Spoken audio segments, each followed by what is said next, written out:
Hello students, a very warm welcome to you all to the chemistry sessions. So, we have covered the preparation of phenols, the preparation of alcohols, right? And I hope everybody has revised the preparation of phenols, and that too the very important ones. I had told you the Dow's process and the formation from cumene is very important. So, I hope everybody has read those, and let me just give you a brief that what we have done so far. That means under the category of preparation of phenols, first we have done the preparation from the benzene sulfonic acid. So, first I told you that I need benzene, then I will be performing a reaction, that is the sulfonation, to produce benzene sulfonic acid. After that I fuse it with NaOH and I get my desired product, that is sodium phenoxide, right? And this sodium phenoxide upon hydrolysis will give phenol, right? And that is how somewhat the Dow's process is also connected.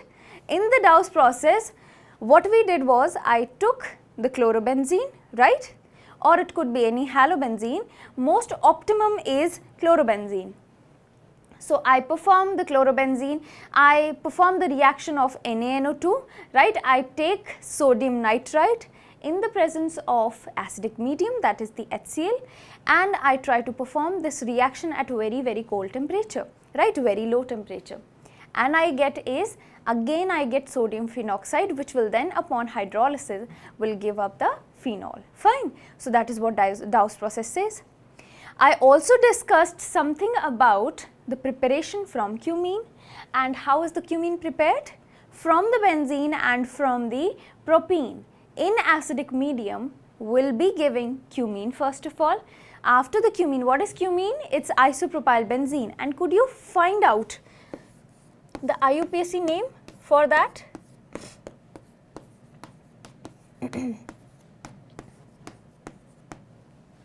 This is what cumene is. I know that this is isopropyl benzene. And what would be the formula here? What could be the possible IUPAC name?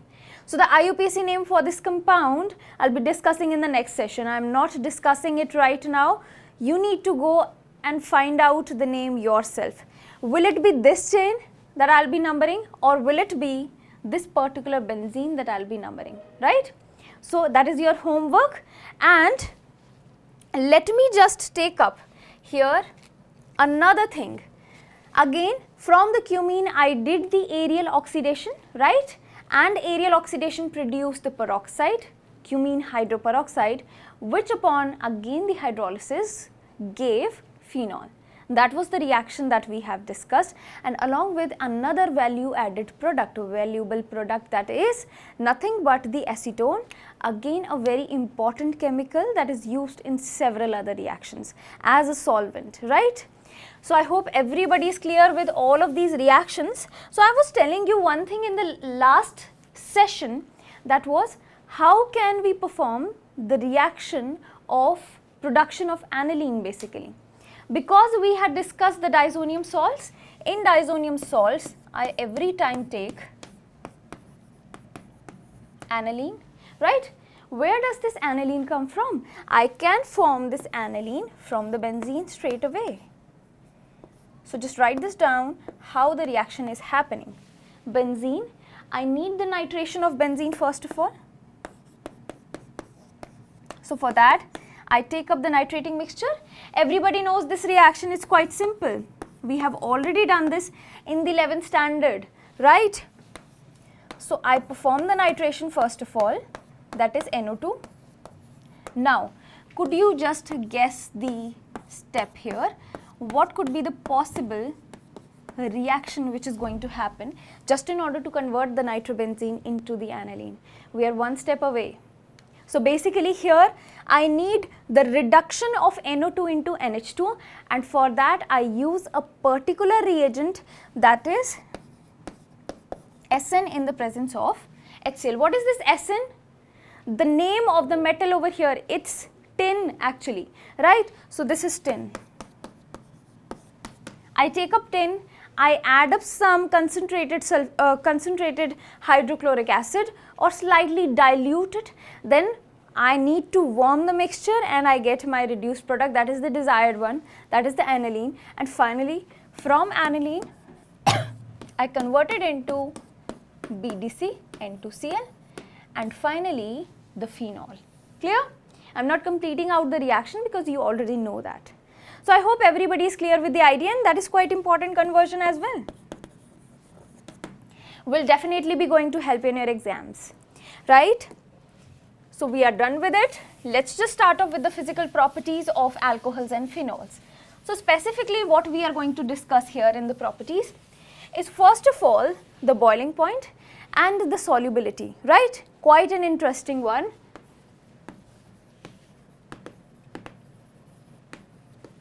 Before moving on to the boiling points and solubility, could you tell me something about how does actually alcohol appear and how the phenols appear?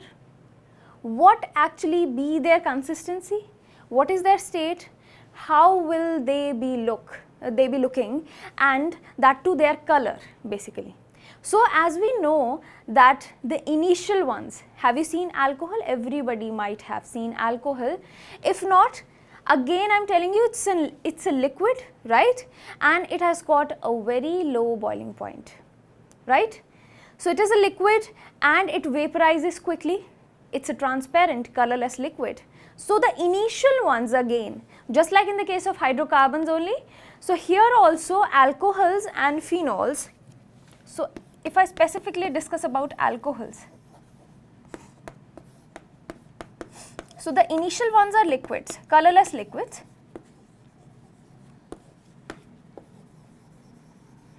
Colorless liquids. And here's a question for you.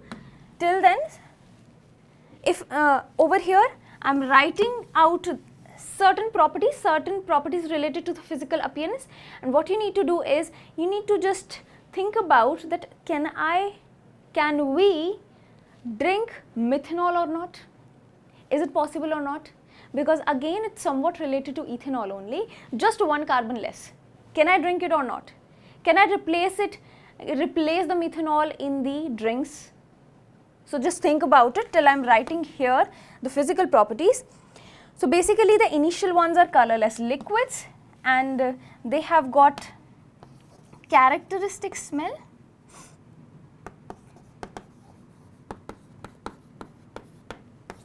So they have got a peculiar smell, and along with they have got a burning taste as well. So they have got a burning taste. Colorless liquids, transparent, that means, so initial ones that I am talking is the methanol, ethanol, propanol, right? Only the initial ones. Then after that there will be conversion into waxy, right? So the higher ones are waxy solids.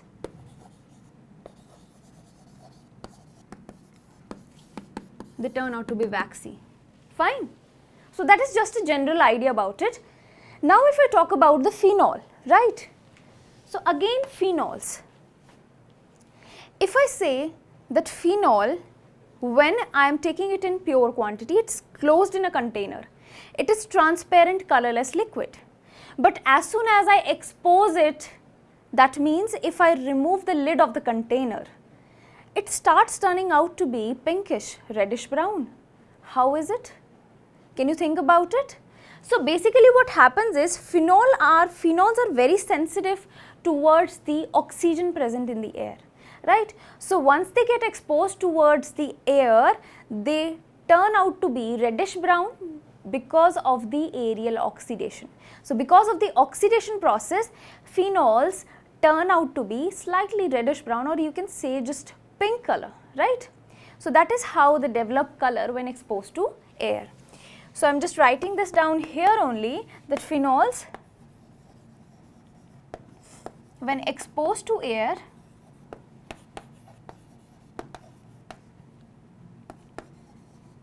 turn to be reddish brown, right? Clear? That is just a general idea, although the phenols are colorless. Right? So have you thought about it, that will I be able to drink methanol or not? Yes, nobody can stop me from drinking, but yes, methanol is actually poisonous. Methanol is poisonous and we cannot drink methanol. It will lead to very, very harmful health effects, right? So that is why in drinking purposes, we talk about only ethanol. For drinking purposes, since ethanol is actually creating intoxication within our bodies, it is actually lowering down our nervous system, depressing our nervous system. That is why we prefer ethanol and not methanol. Do not get confused at all. Methanol, the initial one is poisonous, but the second one is not at all. It is actually a little bit poisonous, you can say, because it's intoxicating our bodies and it's affecting our liver, right, and various other organs, but still it is not that much toxic as we compare it with the methanol. So this particular methanol is poisonous and we do not apply it for the drinking purposes. Clear? So that was the general idea, that how they look like or whatnot. And also I would like to tell you over here is about something phenols, right? So phenol, if I try to put that liquid on my hand, what will happen? Again, phenol is something very, very harmful. If a single drop falls on my hand, all the cells on my hand at that moment onto which that drop has fallen, they will become dead, right? So that is how harmful the phenol is. It will actually extract all the moisture, it will dry out my hand entirely and the cells will become dead. Fine. I can even feel numbness in my fingers, I can even feel numbness in my hand, and that is how harmful the phenol is, right? So what is the safer one? Safer one is ethanol. Fine. And now let's take up the property, the very first property, that is the boiling point. So what could be the possible idea about the boiling point? Can you say anything about it?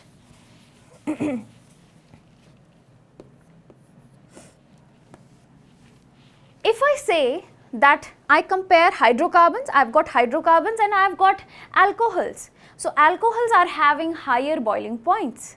Why is that so? It is because of some kind of a bonding. Yes, you must have figured that out. Then what kind of a bonding is it actually? So as I told you that whenever we are considering the boiling points, always and always consider the liquid state, right? So here if I talk about boiling points of alcohols and phenols, so the answer lies in the structure, that what kind of a bonding will that be. So if I talk about the liquid state, first of all,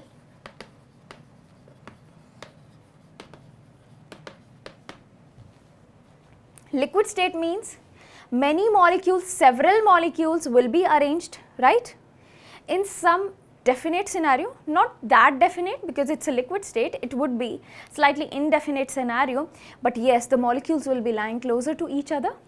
So if I talk about alcohols, first of all, let me just remove the solubility over here. So the first one that we are discussing is none other than the boiling point, right?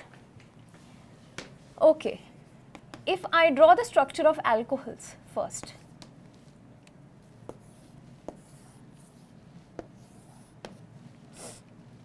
so I have got something like this, ROH,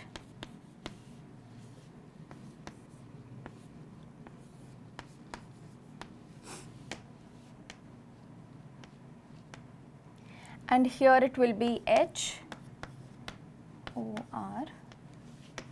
and something like this, a scenario something like this. Now, what do you observe? I definitely can see some kind of a bonding between this electronegative atom and the hydrogen, again the electronegative atom and the hydrogen, again the electronegative atom and the hydrogen, and so on. If I say like again an electronegative atom and a hydrogen. So what kind of a possible bonding is that? This is none other than the hydrogen bonding, right? Remember, what is the criteria for hydrogen bonding basically? So the hydrogen bonding is actually whenever we are having a very small electronegative atom, that is one condition. So oxygen fulfills that condition, and what else? There will be hydrogen present, right? And another condition is the hydrogen must be connected with a very electronegative atom again, right? Just in order to have the weakness of this hydrogen so that it's able to bond, so that it's able to get attracted with the neighboring electronegative atom. Fine. So that is what the hydrogen bonding, the basic criteria for hydrogen bonding is, and that is why it exists in the alcohols. Fine. So since the molecules are connected with van der Waals forces, what kind of a forces are there? Let us just count. 1. Van der Waals first, right? That is a surface phenomena, interaction between the molecules. Second, it's the H bonding, right? So in the hydrocarbons there was only van der Waals forces of attraction. This was for alcohols. If I try to compare it with hydrocarbons, in hydrocarbons there is no such polarity existing, so there is only van der Waals forces, right? So what would be a better bonding in between the molecules? Two types of bondings all together making it a very strong bond, or just van der Waals? Van der Waals is itself very weak, right? But here I have got two types of bonds all together making it all together, connecting all the molecules very firmly. That means raising the boiling point in comparison with the hydrocarbons, right? So here if I talk about alcohols, if I talk about phenols, so alcohols and phenols have higher boiling points than corresponding hydrocarbons, right? Now you must have got the reason why is that so, because due to the hydrogen bonding existing. And how is the hydrogen bonding looks like if we try to discuss about the phenols?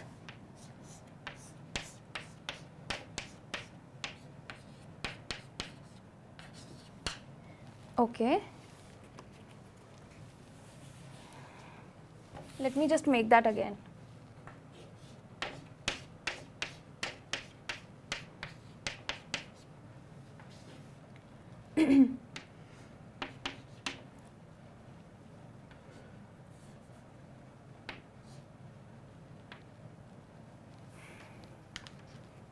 Just a moment. Fine. Okay, and that is how the bonding will be existing. Okay, and let me just make a molecule, another molecule over here.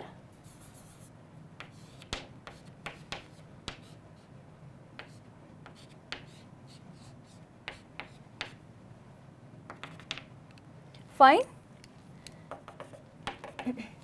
And several other molecules will be connected somehow, right?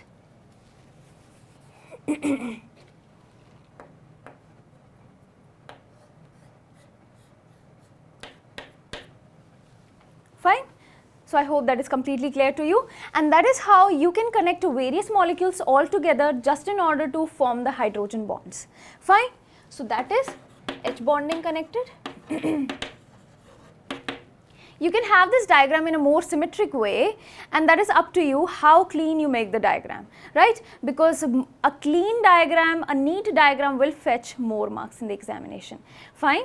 So that is a general idea how the bonding is occurring in the alcohols as well as in the phenols. And alcohols and phenols have higher boiling points than the corresponding hydrocarbons due to the presence of hydrogen bonds in them. Fine. So that was something about the boiling point. Now if I try to increase the branching, then what will happen?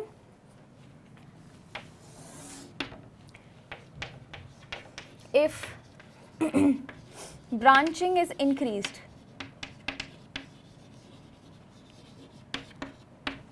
so we have already discussed this very phenomena so many times that if I increase the branching, what will happen? The surface area will decrease, and due to the decrease in the surface area, the van der Waals forces of attraction will decrease, and thereby the boiling point will be lower. So the branching increase, surface area will decrease, and thereby boiling point also will decrease, because here is the reason.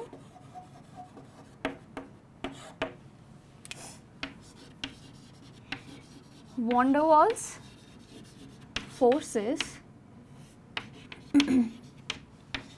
will decrease, right?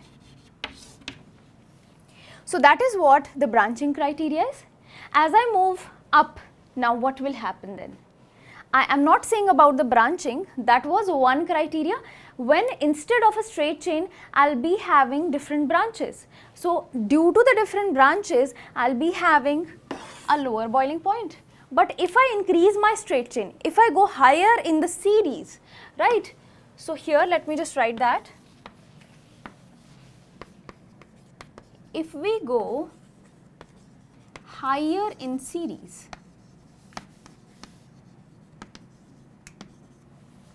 then what will happen? Van der Waals forces of attraction will increase, boiling point will increase, right? Van der Waals forces of attraction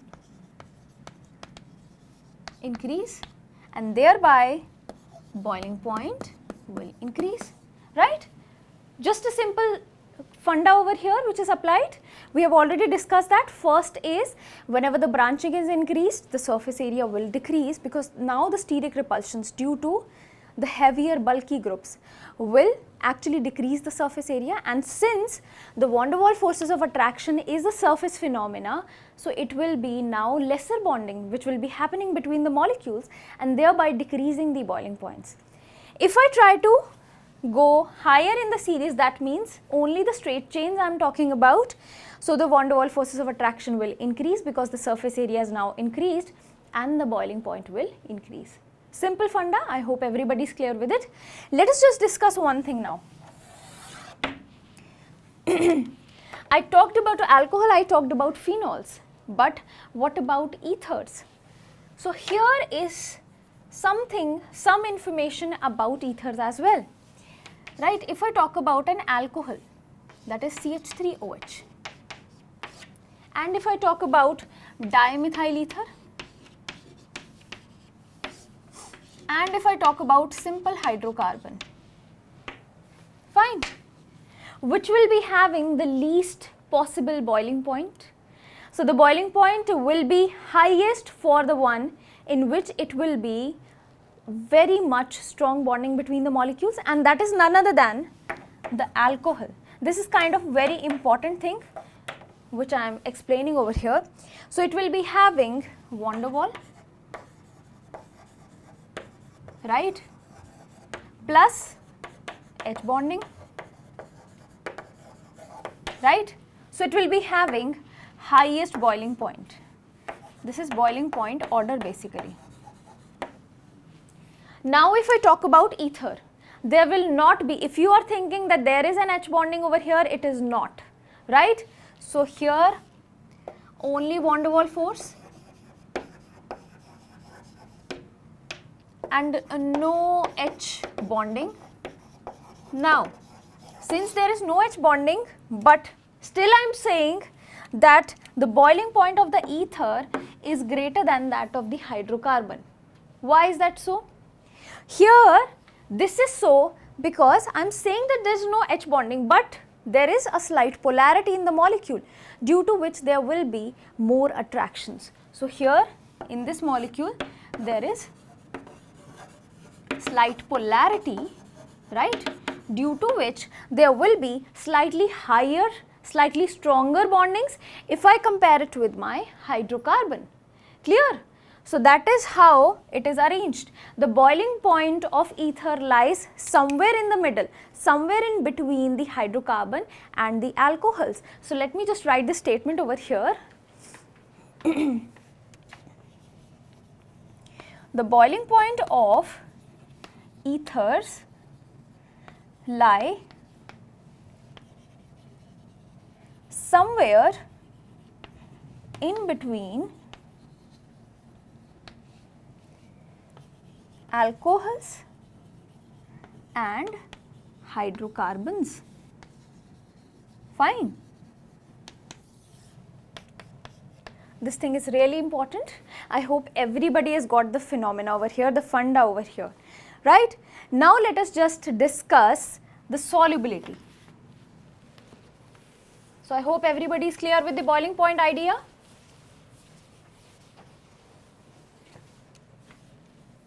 Now comes up solubility.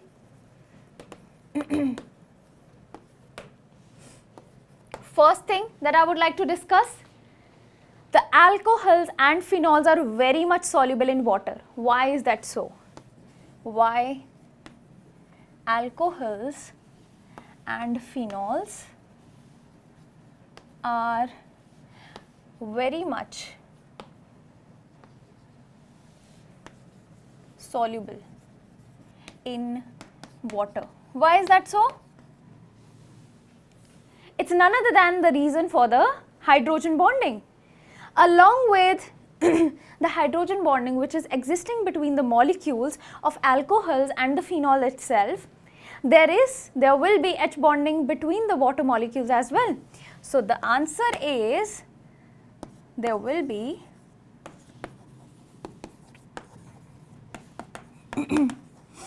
intermolecular H bonding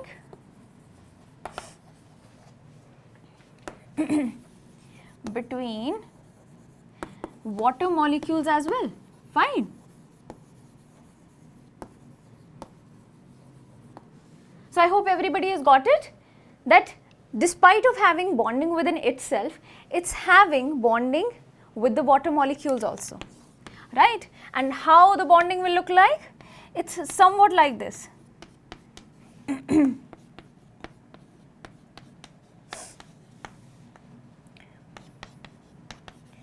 Right? And that is how the bonding will be. Clear? And several other molecules attached. So this is the water molecule which we have, and this is how the alcoholic molecules are arranged. I'm not saying that this will be a particular arrangement, this could be a possible arrangement, and what we can do is we can connect as many kinds of molecules over here as we can. Fine. So there will be H bonding due to which the solubility is higher, right? Clear? The next thing, the next thing is, if we increase the size of the R group, what will happen to the solubility? If the size of R group increases, what will happen? If I increase the size of R group, that means this is alcohol, or I can say this is the phenol will be having only one aromatic compound, that is the benzene. So it doesn't matter actually. What matters is, in the case of alcohols, if I increase the size of the R group, that means earlier it was CH3OH. Now if I try to have a size of, let's say,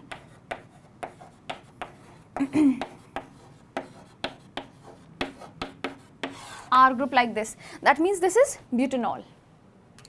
out of the two, which will be having more solubility? I say that methanol is having more solubility. Why is that so? Because now the non-polar part, right? This is the non-polar part.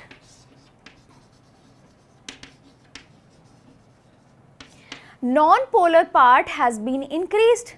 That means the size of the non-polar part is increased. Now there will be lesser number of interactions with that of water. Why?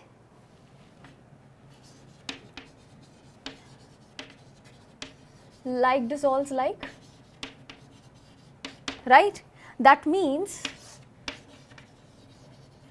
polar dissolves polar. Fine. If a molecule is very polar, it will get dissolved in the water because water is also polar. If a molecule tends to be non-polar, then will it get dissolved in water? Now the solubility will be very less. But non-polar part, polar part of ROH has been increased.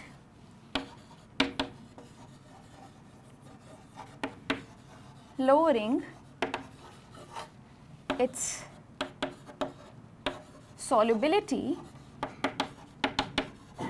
in water, right? Now the non-polar part has been increased. That means it is leading to, the molecule is tending to behave like a non-polar compound. Thereby its solubility will decrease in water, right? Have you got it? I hope that is completely clear to you. If not, you just need to revise that again. Fine. And here is the question for you. The question which I will be discussing, the answer to which I will be discussing in the next session. The question says, if the branching is increased,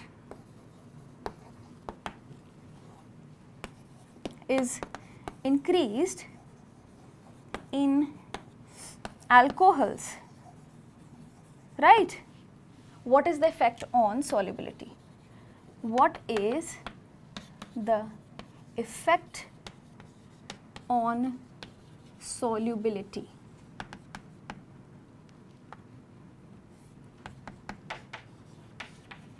Right? So that is the particular question. I'll be discussing the answer, the reason behind it in the next session. Till then, just revise all of the properties once again, because once you get the properties, then we'll be capable of discussing the chemical properties in the near future, right? Have a very good day.